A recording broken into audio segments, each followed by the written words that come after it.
Hola, hermano en Jesucristo, bienvenido a Torres, Arte y Teología. Seguimos presentando el ensayo en defensa de un quinto dogma mariano, María corredentora, mediadora y abogada. En este vídeo vamos a tratar el papel de María como esposa en relación a las tres personas de la Santísima Trinidad.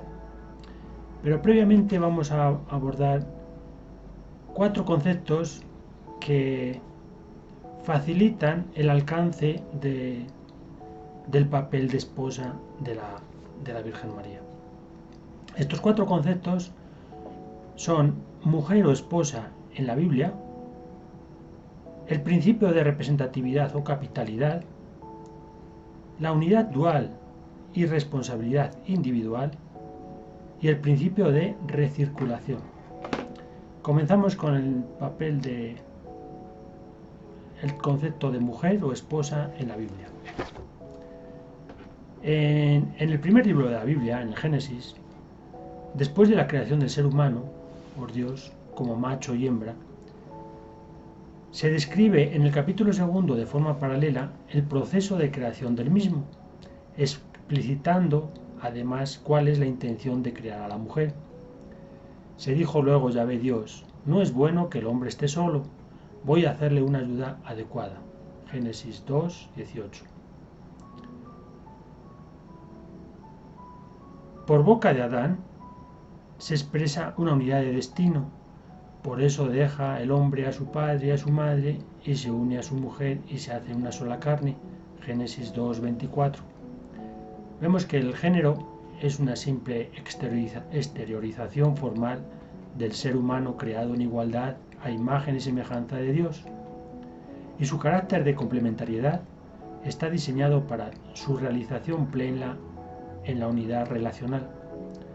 La intencionalidad del Creador es hacer del hombre y la mujer una unidad de dos, llamados a ser una sola carne, no solo en sentido puntual y físico, sino en propósito relacional continuado, de compromiso afectivo mutuo, con consecuencias en terceros, como es la descendencia, por lo que se comunica esa unidad física y afectiva inicial a una unidad moral ampliada, la institución familiar. Desde los inicios se asimila el término mujer al papel de esposa, lo que se constata a lo largo de las escrituras, de forma generalizada como término sinónimo de uso. Se pueden poner como ejemplo multitud de pasajes a las alusiones que se hacen a las mujeres o esposas de los patriarcas. En todas las historias de los patriarcas aparece el concepto de mujer como sinónimo de esposa. Principio de representatividad o capitalidad. Por tal, se entiende de forma genérica a la capacidad de actuar en nombre de una persona, institución o colectivo. En el ámbito bíblico en el que nos movemos vamos a distinguir dos tipos de representatividad. Una que llamamos familiar y la otra representatividad ampliada.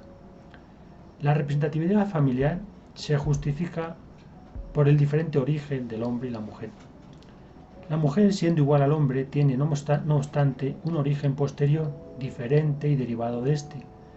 El origen del hombre se relata así: entonces Yahvé Dios formó al hombre con polvo del suelo e insufló en sus narices aliento de vida, y resultó el hombre un ser viviente. Génesis 2:7. Mientras que el origen de la mujer tuvo lugar del modo siguiente: entonces Yahvé Dios hizo caer un profundo sueño sobre el hombre, que se durmió. Le quitó una de las costillas y rellenó el vacío con carne. De la costilla de Yahvé Dios había tomado del hombre, formó una mujer. En este diferente origen se ha justificado dentro de la integración de la pareja el que sea el hombre el que tenga la representación de la unidad, o sea, el que actúe de forma familiar. Otra prueba de que la representatividad recaía sobre el hombre como cabeza de la unidad es que, después del pecado de desobediencia, Yahvé Dios llamó al hombre y le dijo, Génesis 3:9, es decir, Dios omnisciente no se dirigió primeramente a la mujer, primera pecadora, sino al hombre, quien había recibido su mandamiento directo para que le diera cuenta de los hechos. El hombre, en vez de aceptar su responsabilidad, trata de justificarse acusando a la mujer de incitadora. Es aquí donde el omnisciente se dirige secundariamente a la mujer para pedir explicaciones. Al principio de representatividad del hombre sobre la mujer, a partir del pecado, se le adhiere una connotación negativa de cuasi subordinación o sometimiento jerárquico, derivada de la interpretación de la sentencia de Dios.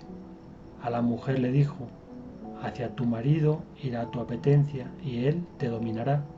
Génesis 3:16.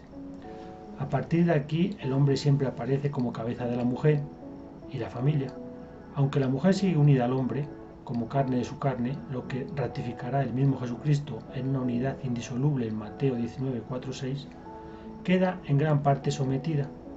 Sometimiento y sumisión que se manifiestan no solo en la realidad del pueblo elegido, recogida en el Antiguo Testamento, sino también en varios pasajes del Nuevo Testamento.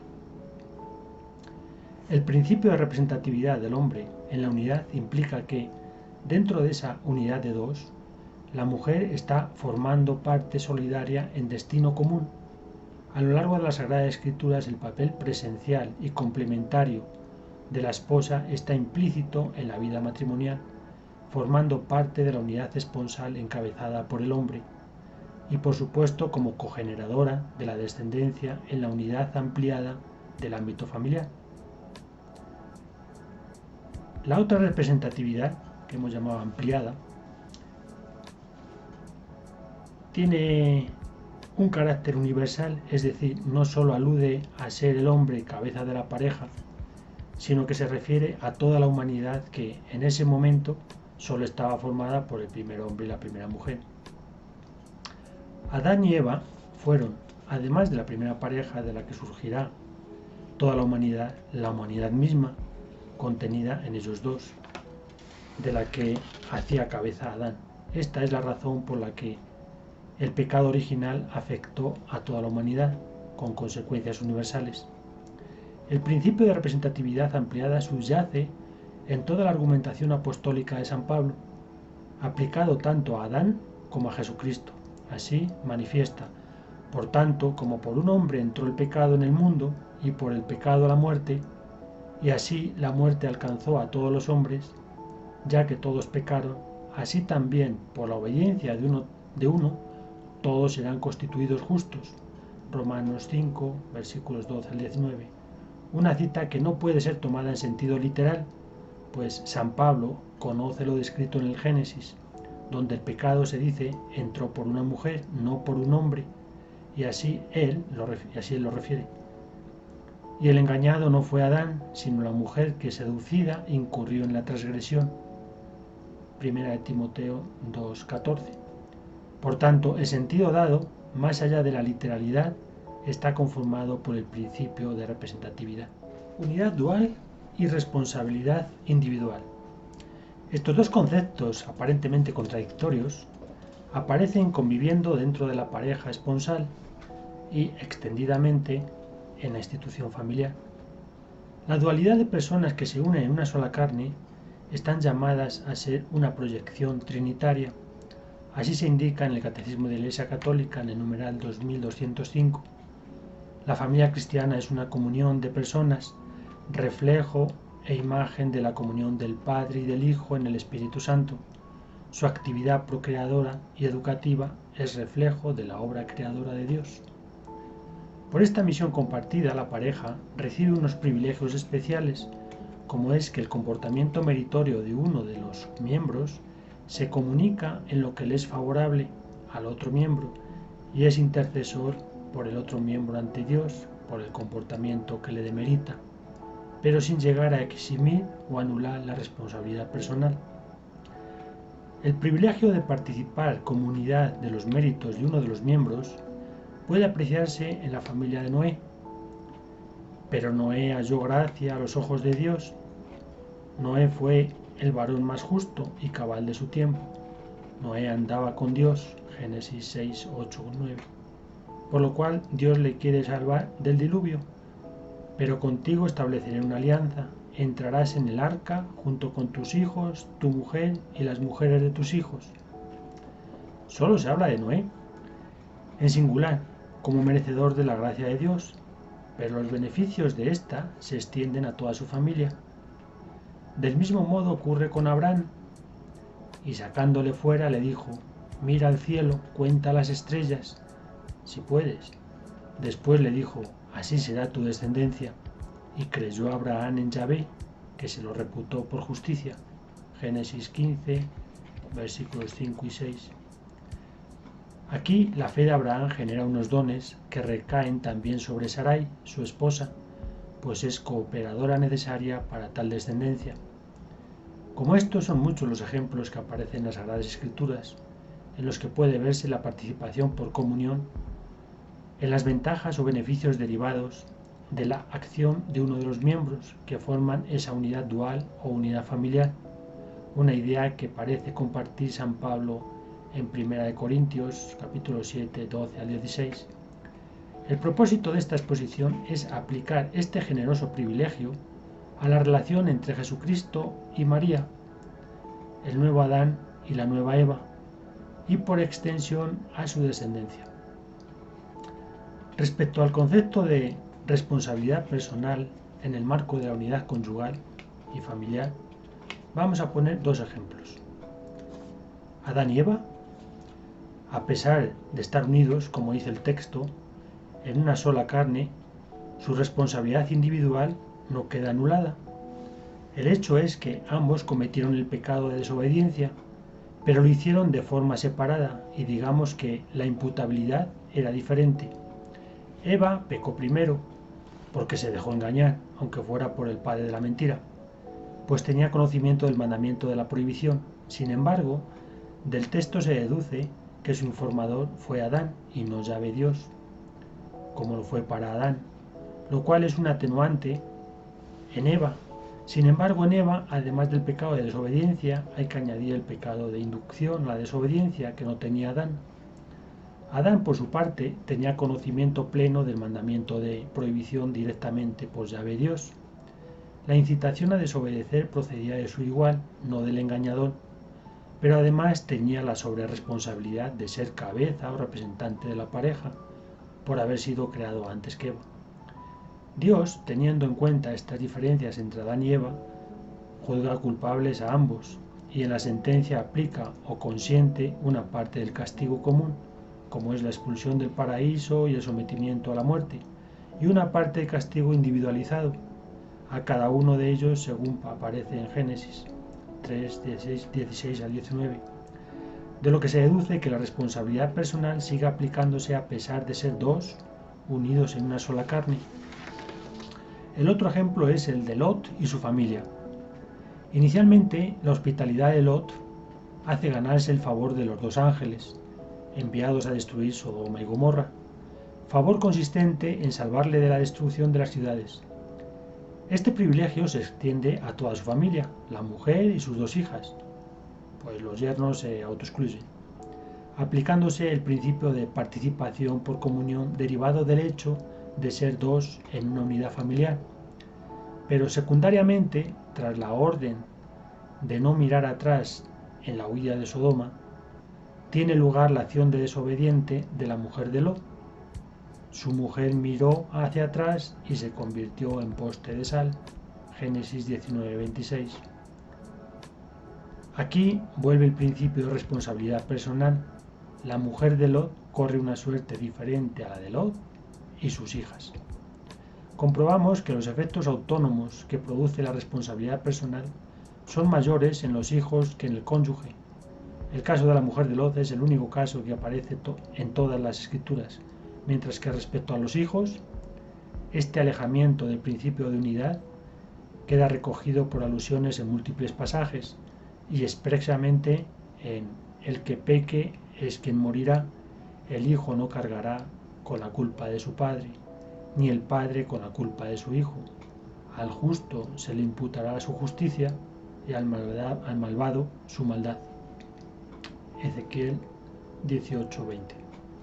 El principio de recirculación.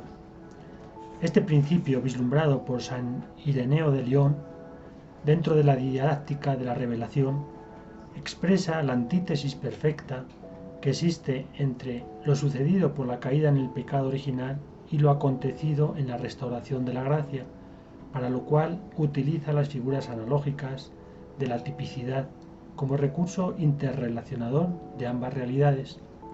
San Ireneo hace un paralelismo de las diferentes figuras muy gráfico y esclarecedor, a lo cual nos remitimos, pero aquí diferimos en un elemento que no cumple en plenitud el principio de recirculación, ni el fundamento que da precisión a la analogía. Nos referimos a la analogía principal de los protagonistas, Adán y Eva y Jesucristo María, donde vio entre ambas parejas una identificación plena para la aplicación del principio, restando importancia al diferente vínculo que une a las parejas, esponsal en el caso de Adán y Eva y filiomaternal en el caso de Jesucristo María.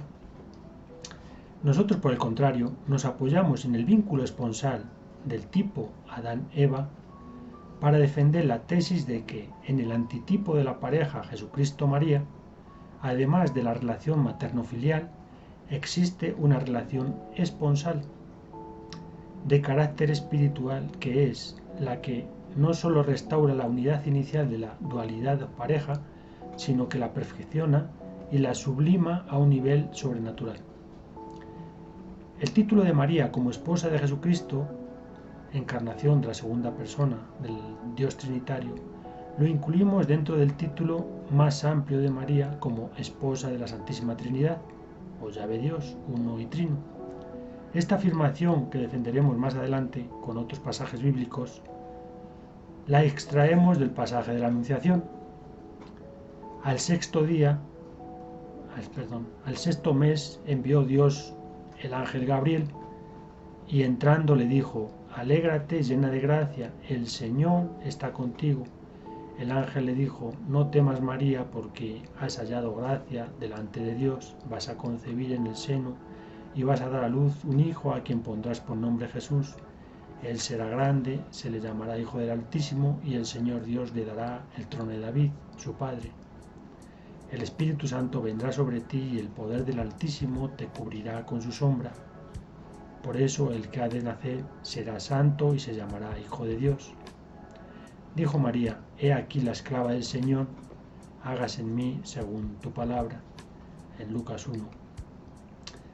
Estos versículos extractados del pasaje de la Anunciación tratan de realzar varios hechos. 1.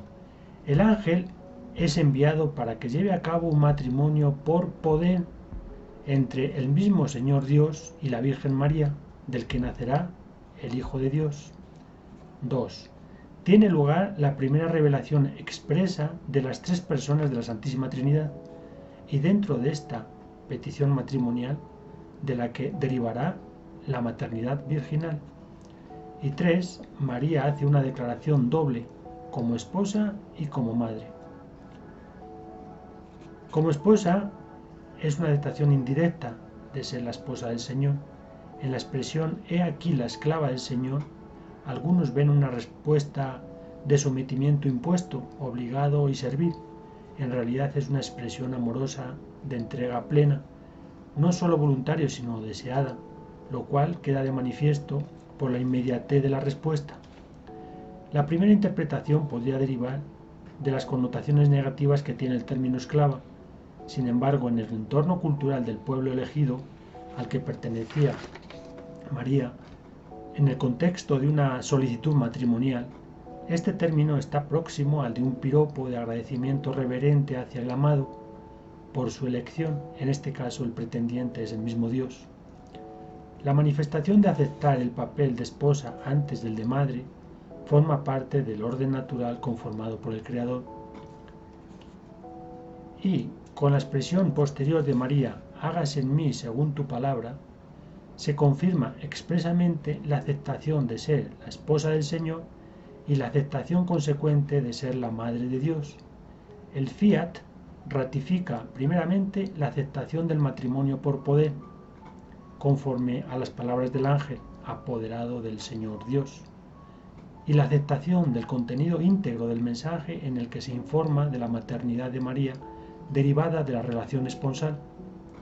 Aplicar el término esclava a la función únicamente maternal desvinculándolo de la amorosa relación esponsal, resultaría cuanto menos extraño, si no inapropiado y poco ejemplarizante. María se dirigía al Señor Dios en singular, es decir, que el fiat se dirige a Dios uno, pero conociendo por revelación del ángel la naturaleza trinitaria de Dios, el fiat tiene también implícita y conscientemente un sentido o proyección trinitaria. Esta relación esponsal que afirmamos existe también espiritualmente entre Jesucristo y María, perfecciona, conforme al principio de recirculación, todos los aspectos específicos de la pareja, unidos en una carne, que se vieron dañados como consecuencia del pecado original y que tienen que restaurarse conforme al orden inicial establecido por el Creador. Pero además, como ocurre con toda realidad donde interviene Jesucristo, lo eleva a un estado de mejoramiento superior al que tenía en un inicio. Es desde esta perspectiva donde cobra sentido auténtico el término mujer, como sinónimo de esposa, mencionado tanto en el Antiguo Testamento como en el Nuevo Testamento, referido a la Virgen María, sobre lo que se abundará en posteriores epígrafes. El abordar tipológicamente el papel de la pareja Jesucristo-María, como los nuevos Adán-Eva, desde un doble enfoque materno-filial y esponsal, no desnaturaliza la adecuación del paralelismo expuesto por San Ireneo, sino que lo completa por descubrir aspectos importantes que sin esta consideración pasan desapercibidos. María, como lo fue Eva, antes de madre fue esposa, desatando con la fe, la humildad y obediencia lo que ésta había atado con la incredulidad, la soberbia y la desobediencia.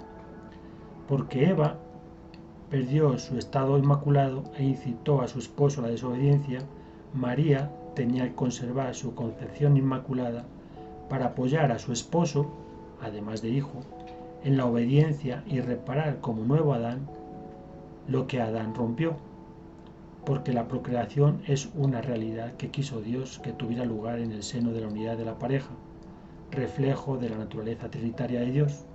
Dicha unidad debía ser saneada conforme al modelo esponsalicio perfecto de Jesucristo y María.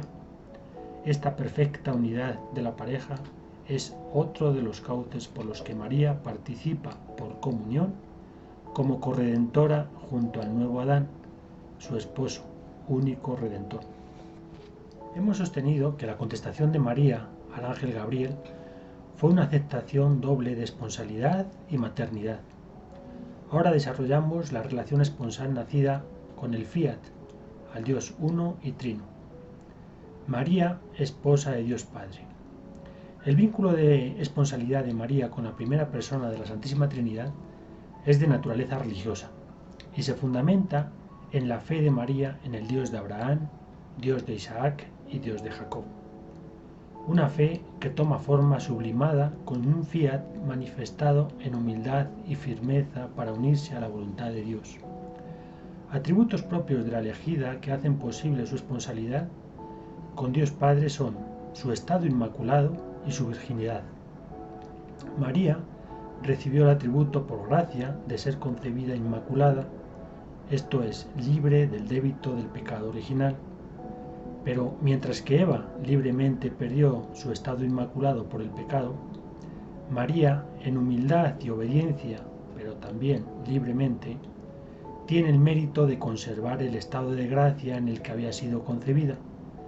Para alojar al Hijo de Dios en su seno requería estar en estado de santidad, lo cual queda manifestado por el ángel en el saludo, alégrate llena de gracia, y garantizado por el mismo Dios, pues el Señor está contigo, Lucas 1:28. La virginidad de la elegida era un requisito necesario, profetizado para la madre del Mesías, como muestra de fe y amor integral a Dios, de la predestinada, y para certificar el inconfundible origen divino. Si la maternidad en las mujeres estériles del Antiguo Testamento era prueba de la intervención de Dios, en la maternidad virginal la prueba de la paternidad de Dios sin colaboración de hombre deviene irrefutable. La imposibilidad de María, la responsabilidad de María con Dios Padre tiene su precedente en el acto de entrega al templo de María por sus padres. Por la presentación que hace el ángel en la Anunciación, cabe interpretar que la Inmaculada Virgen María, estando en el templo, se había consagrado a Dios para actuar siempre y en todo conforme a la divina voluntad, y que su fe era tan poderosa y su relación con Dios tan cercana, que lo que a su humildad la conturbó fueron las palabras del saludo, no la presencia del ángel. Ella se conturbó por estas palabras y se preguntaba qué significaría aquel saludo. Lucas 1:29. Esta plena, genérica y sincera disponibilidad de María es lo que explicaría por parte de Dios que contara con María la elegida y a través del ángel le hiciera una propuesta tan directa, decidida y casi imperativa, si no fuera porque dependía de la aceptación explícita de María. El ángel le dijo: no temas, María, porque has hallado gracia delante de Dios. Vas a concebir en el seno y vas a dar a luz un hijo a quien pondrás por nombre Jesús. Él será grande, se le llamará Hijo del Altísimo. Lucas 1:30-32. El tono imperativo de la propuesta ha sido interpretado por algunos hermanos separados como indicador de que María fue un simple receptáculo instrumental del plan redentor de Dios, lo cual es un argumento insostenible, porque implicaría negar la libertad a la Madre del Libertador, con todo lo que ello significa. El ángel Gabriel no es un simple mensajero, pues en este caso actúa con la inmensa responsabilidad de apoderado de Yahvé Dios, para proponer matrimonio y maternidad a la elegida, joven de Nazaret, la Inmaculada y Virgen María, y recibí la contestación de la que estaba en suspenso toda la creación. A la aclaración que solicita María de cómo será posible, el ángel explica no con palabras propias, sino con las palabras recibidas de la palabra, segunda persona de la Santísima Trinidad, cómo tendrá lugar la maternidad. El ángel le respondió: el Espíritu Santo vendrá sobre ti y el poder del Altísimo te cubrirá con su sombra. Por eso el que ha de nacer será santo y se le llamará Hijo de Dios. Lucas 1:35. Por tanto, si bien es verdad que para el milagro de la encarnación está presente el Espíritu Santo vivificador, la paternidad corresponde al Padre, quien en este pasaje es nombrado como el Altísimo, y es con esta paternidad divina con la que María compartirá su maternidad en la persona de Jesús, razón por la cual, según el orden querido por Dios, es necesaria la previa e implícita esponsalidad con Dios Padre. María, esposa de Dios Hijo. La esponsalidad a la que aquí nos estamos refiriendo es de naturaleza espiritual y por tanto en un plano diferente al material o físico. Tiene su realización en el vínculo que toda alma en gracia tiene con la segunda persona de la Santísima Trinidad. Este vínculo se concretiza por dos vías de expresión: la matrimonial y la consagración virginal. María, para servirnos de modelo de perfecta esposa para todas las almas, lo fue simultánea y milagrosamente en ambas. La vía matrimonial es de María como esposa de José. El origen de Jesucristo fue de esta manera. Su madre, María, estaba desposada con José y antes de empezar a estar juntos ellos, se encontró encinta por obra del Espíritu Santo. Su marido, José, que era justo, pero no quería infamarla, resolvió repudiarla en privado. José, hijo de David, no temas tomar contigo a María, tu mujer, porque lo engendrado en ella es del Espíritu Santo. Despertado José del sueño, hizo como el ángel del Señor le había mandado, y tomó consigo a su mujer. Mateo 1, 18, 19, 20 y 24 los versículos. También en el pasaje de la Anunciación se reitera esta realidad matrimonial entre José y María. a una virgen desposada con un hombre llamado José, de la casa de David. El nombre de la virgen era María. Lucas 1:27. Citas donde puede apreciarse claramente el uso indistinto o sinónimo de esposa y mujer. Jesucristo, en tanto encarnación de la segunda persona de la Santísima Trinidad, es quien se persona en el matrimonio como el verdadero esposo de cada uno de los cónyuges que, desde la bendición del amor humano, se convierten en signo sacramental de Cristo. El sacramento del matrimonio consagra a cada uno de los esposos como signo sacramental del otro en Cristo. Es decir, María se hace esposa de Cristo en su cónyuge José, y lo mismo aplica para José.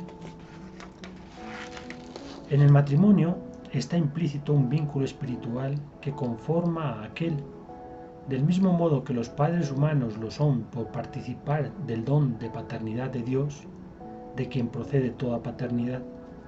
Los cónyuges lo son como don de amor mutuo en Cristo, de quien procede toda noción de esponsalidad. María, en el momento de la Anunciación, con su fiat, renovó ante Dios el compromiso con el vínculo matrimonial existente con José. Dios mismo respetó ese vínculo indisoluble dentro del cual quería que viviera Jesús, Hijo. Hablar del matrimonio espiritual de María con Cristo implica hablar no en sentido teórico, sino en sentido práctico de cómo se concretizó ese vínculo en don de entrega amorosa en el matrimonio humano de la Virgen María con el casto José, en acontecimientos extraordinarios como la concepción o el nacimiento de Jesús, así como en acontecimientos ordinarios comunes en la pareja. Jesucristo es hijo de María, pero también en un plano espiritual es esposo de María, una afirmación difícil de encajar desde una perspectiva humana, pero admisible en el marco relacional de María con el misterio de la Santísima Trinidad. Si esto es así, no debería extrañarnos que Jesucristo se dirigiera a ella como mujer, es decir, el término con el que se designa sinónimamente a la esposa, y no sólo por razón del significado del término, sino por el contexto en el que son pronunciadas. Así lo hace en dos ocasiones. Primera, en la boda de Caná. Le dice Jesús a su madre, le dice a Jesús su madre, no tienen vino. Jesús le responde, ¿qué tengo yo contigo, mujer? Todavía no ha llegado mi hora. Dice su madre a los sirvientes, haced lo que él os diga. Juan 2, versículos 3 y 5. Que el apóstol se refiera a María como madre y no como esposa, no desvirtúa el argumento que así lo defiende. En primer lugar, porque María es cierto que también es su madre. Segundo, porque el apóstol habla desde la perspectiva del narrador, no desde la de Jesús o María. Y tercero, porque tanto entre las personas de la familia anfitriona que les invitó, como para los lectores o destinatarios del Evangelio, hubiera sido incomprensible o escandaloso hacer la aclaración. Jesús utilizó la palabra mujer a propósito. 1. Porque la palabra mujer desde el inicio del Génesis y a lo largo del Antiguo Testamento, como hemos visto anteriormente, es sinónimo de esposa. En raras ocasiones tiene otro sentido. 2. Para autorrevelarse indirectamente a través de María, pues si ella era la tan esperada y enigmática mujer de que hablaban las Sagradas Escrituras, de quien nacería el Mesías, obviamente él era el Mesías. 3. Porque si Eva era la mujer que incitó a Adán a la egoísta desobediencia, era oportuno que María, la mujer, la nueva Eva, tomara la iniciativa, induciendo al nuevo Adán a la obediencia amorosa y generosa, conforme con la voluntad del Padre. 4. Como reproche cariñoso, de lo contrario no habría accedido a su deseo caritativo de mediación. de adelantar la hora de Salvadora con su primer milagro, precisamente porque María lo hace desde el fuerte vínculo de una unidad espiritual propio de la esposa dentro de la pareja. 5. Porque en un entorno de festejo de boda, la palabra mujer reforzaba el significado que se la debe dar, de esposa. Podemos imaginar la escena con una sonrisa asertiva de Jesús que ruboriza a María, confirmándola en atender su preocupación servicial y generosa, lo que da un significado contextualizado a la contestación de Jesús y da confianza a María para que diga a los sirvientes: haced lo que Él os diga. 6.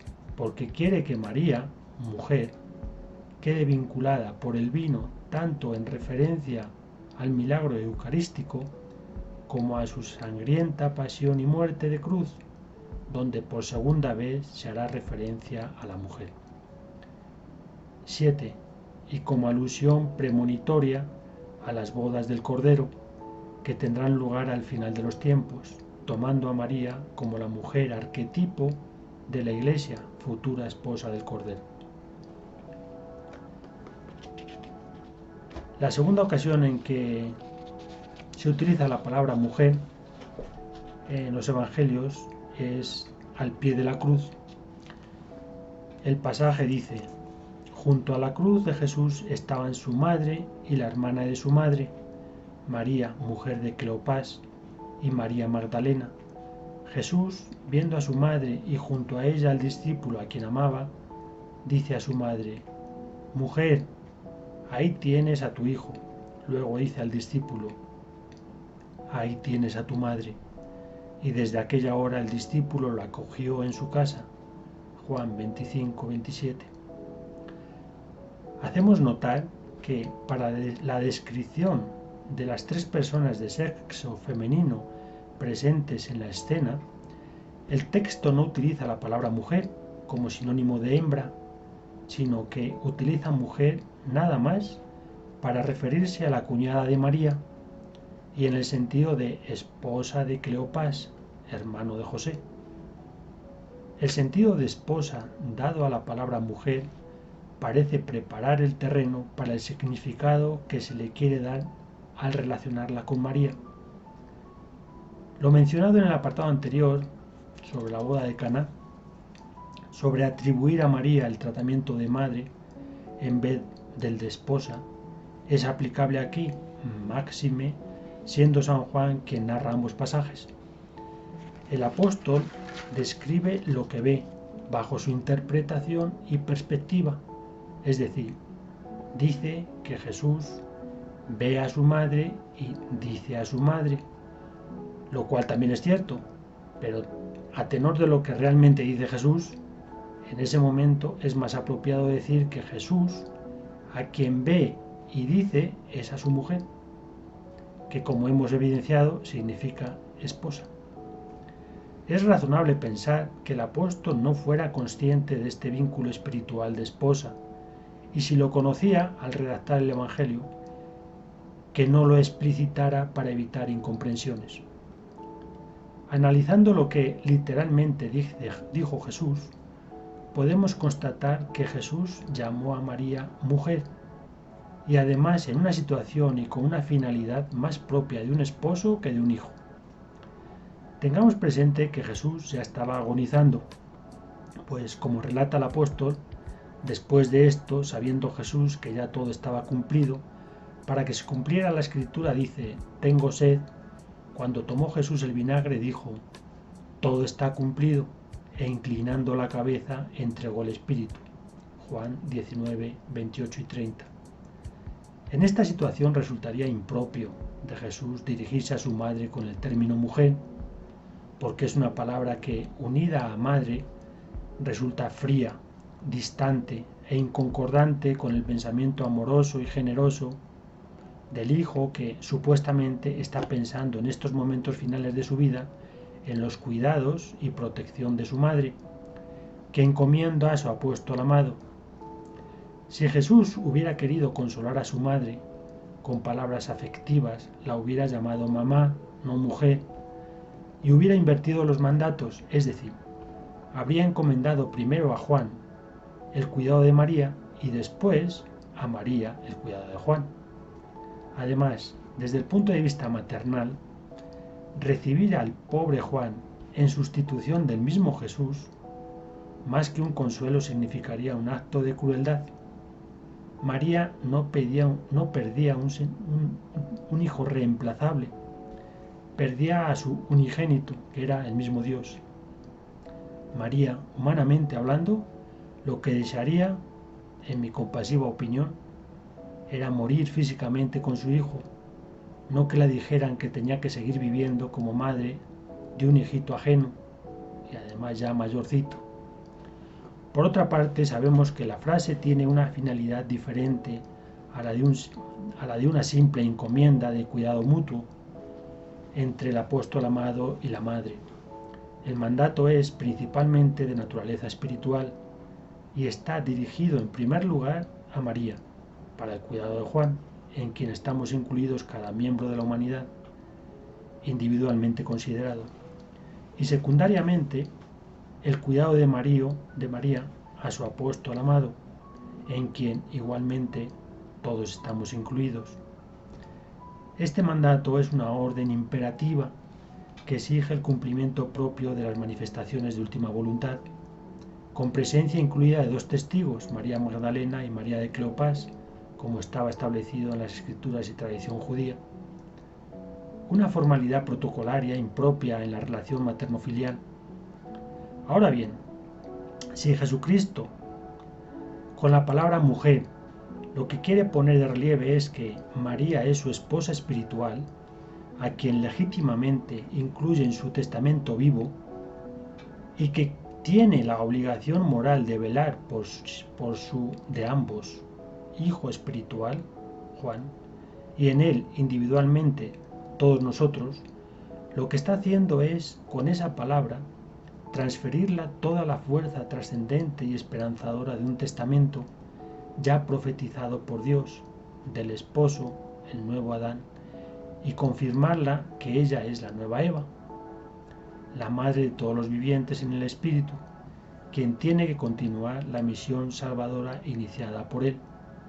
La palabra mujer, para quien se ha declarado amorosamente esclava del Señor, es una elevación por reconocerse comulgando en unidad con el esposo, igual que lo ha hecho en comunión de amor y dolor al pie de la cruz, también como madre.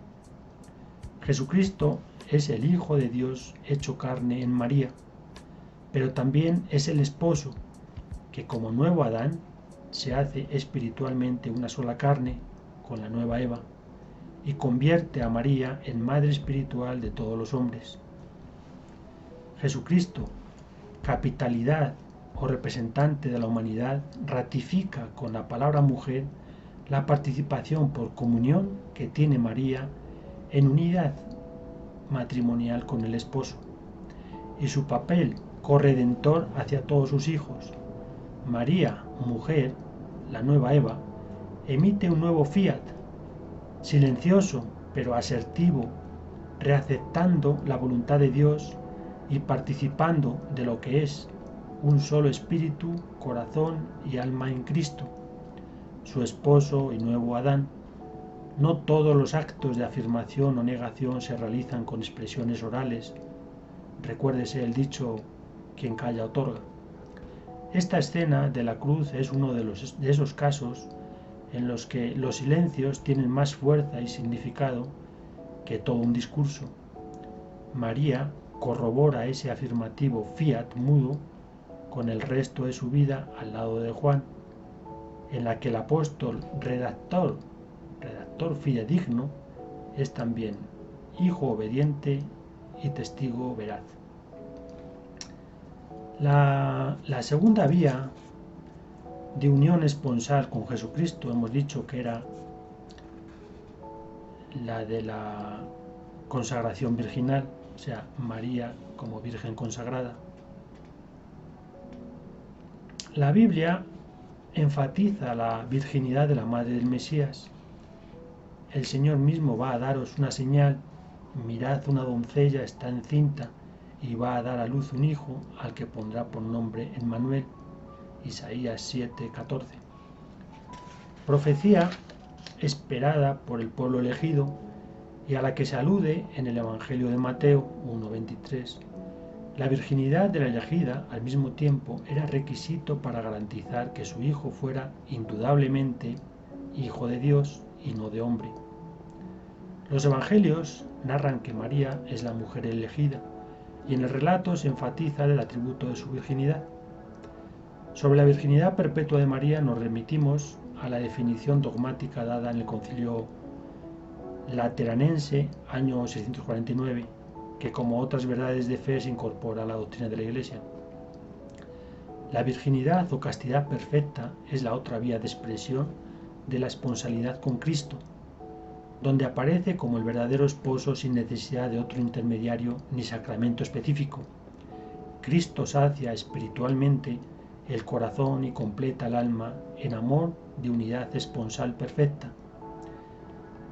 El Código de Derecho Canónico, en el Canon 604, y refiriéndose a los institutos de vida consagrada, establece: a estas formas de vida consagrada se asemeja el orden de las vírgenes, que, formulando el propósito santo de seguir más cerca a Cristo, son consagradas a Dios por el obispo diocesano según el rito litúrgico aprobado, celebran desposorios místicos con Jesucristo, Hijo de Dios, y se entregan al servicio de la Iglesia.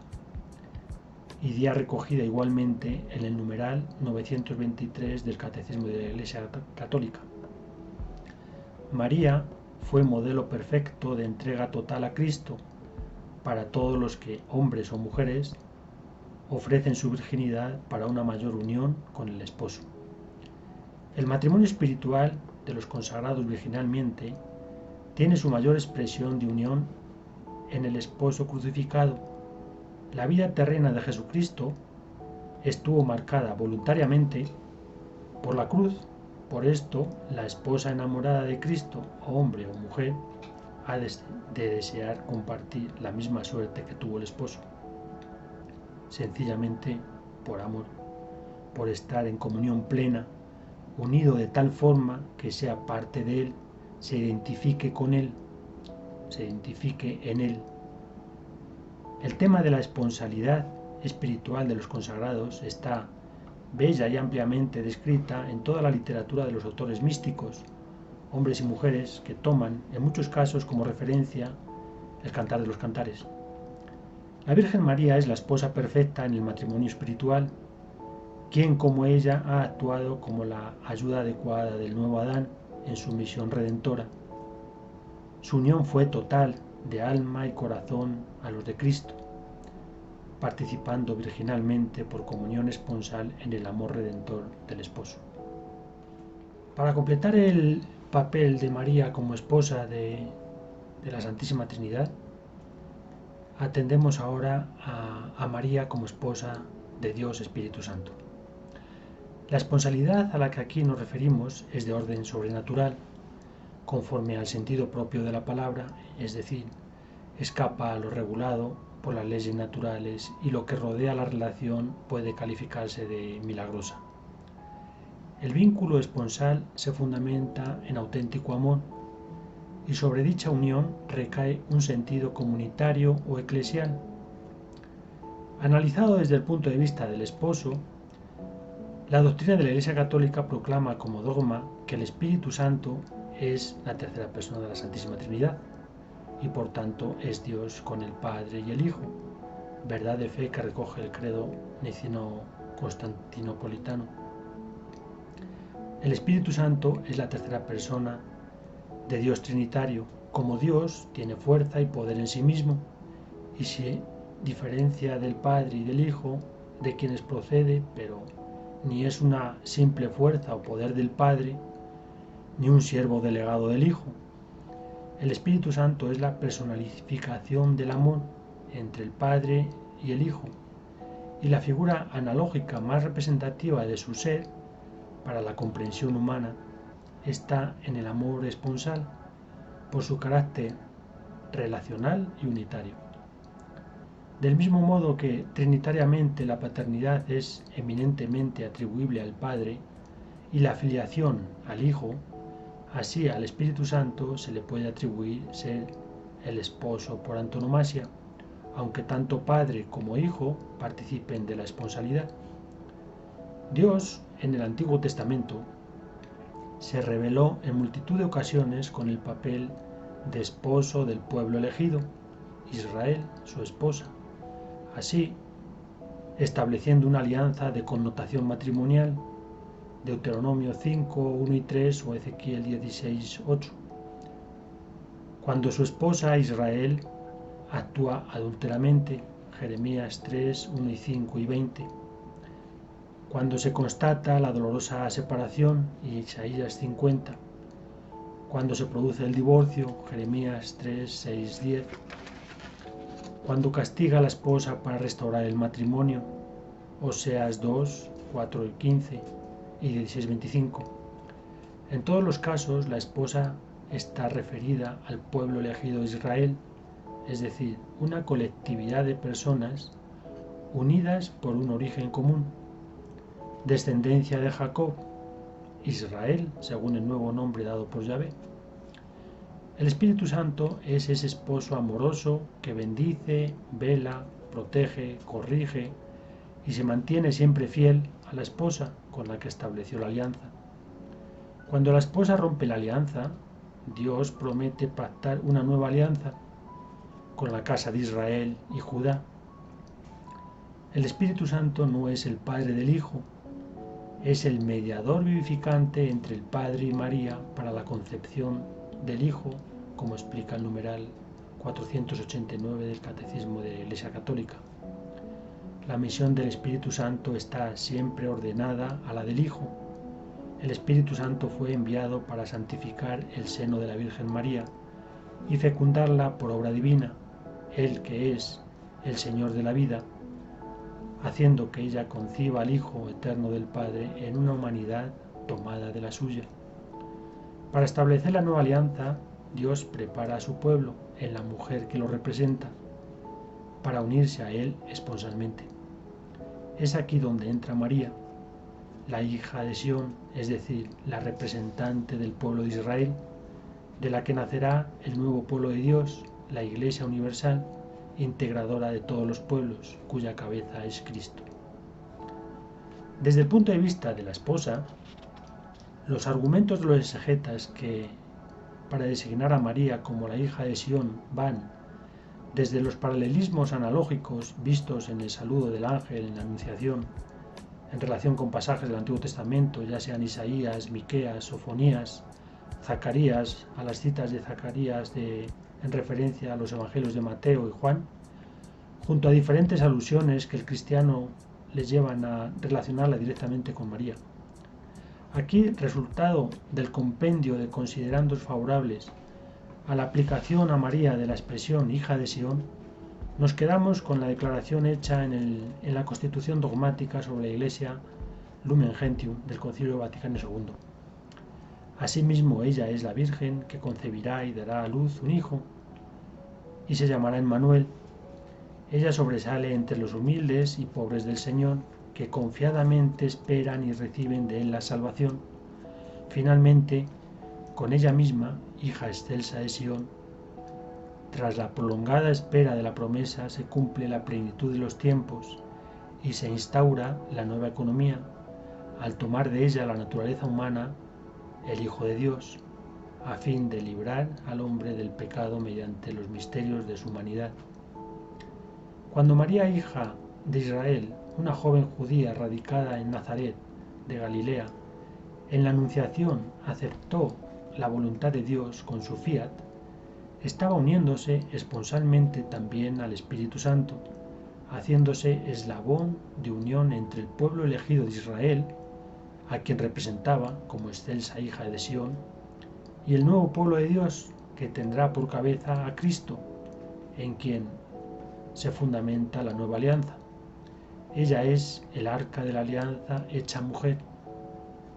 Van a llegar días, oráculo de Yahvé, en que yo pactaré con la casa de Israel y con la casa de Judá una nueva alianza, Pondré mi ley en su interior y sobre sus corazones la escribiré, y yo seré su Dios y ellos serán mi pueblo. Jeremías 31, versículos 31 al 33. Por tanto, María está tomando también un papel de representante colectivo o eclesial junto al personal o individual. El Espíritu Santo es esposo de la hija de Sión para que de su unión sobrenatural nazca la Iglesia o Cristo místico de la que ambos son padres, y es esposo con María porque en María se encarna el Hijo del Padre, esponsalizando a la humanidad con Dios. En el próximo vídeo trataremos el tema de María en su papel de hija en relación a la Santísima Trinidad. Sin más, que la Señora de todos los pueblos te proteja.